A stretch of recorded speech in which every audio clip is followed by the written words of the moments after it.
प्रश्न शंकररावजींचा हयात असताना जितेंद्र आव्हाडांच्या नेत्यांनी त्यांचा कसा कसा अपमान केलेला आहे हे मला सांगायची गरज नाही. मराठवाड्यातल्या सर्व जनतेला सर्व श्रुत आहे की शंकरराव चव्हाण हयात असताना त्यांना कशा पद्धतीने राजकारणामध्ये त्रास देण्याचं काम त्यांनी आणि त्यांच्या नेत्यांनी केलं होतं ते मला मुद्दाम आवर्जून या ठिकाणी उल्लेख केला पाहिजे.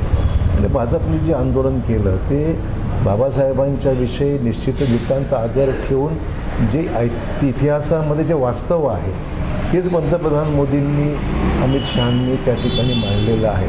तर त्यामुळे कुठल्याही गोष्टीचा विपर्यास करून अशा पद्धतीने लोकांमध्ये गैरसमज निर्माण करण्याचा प्रयत्न जर करत असेल ते अयोग्य आहे असं मला. काँग्रेस ही विचारधारा आहे. या विचारधारात चव्हाण कुटुंबियांचं घर बांधलेलं आहे.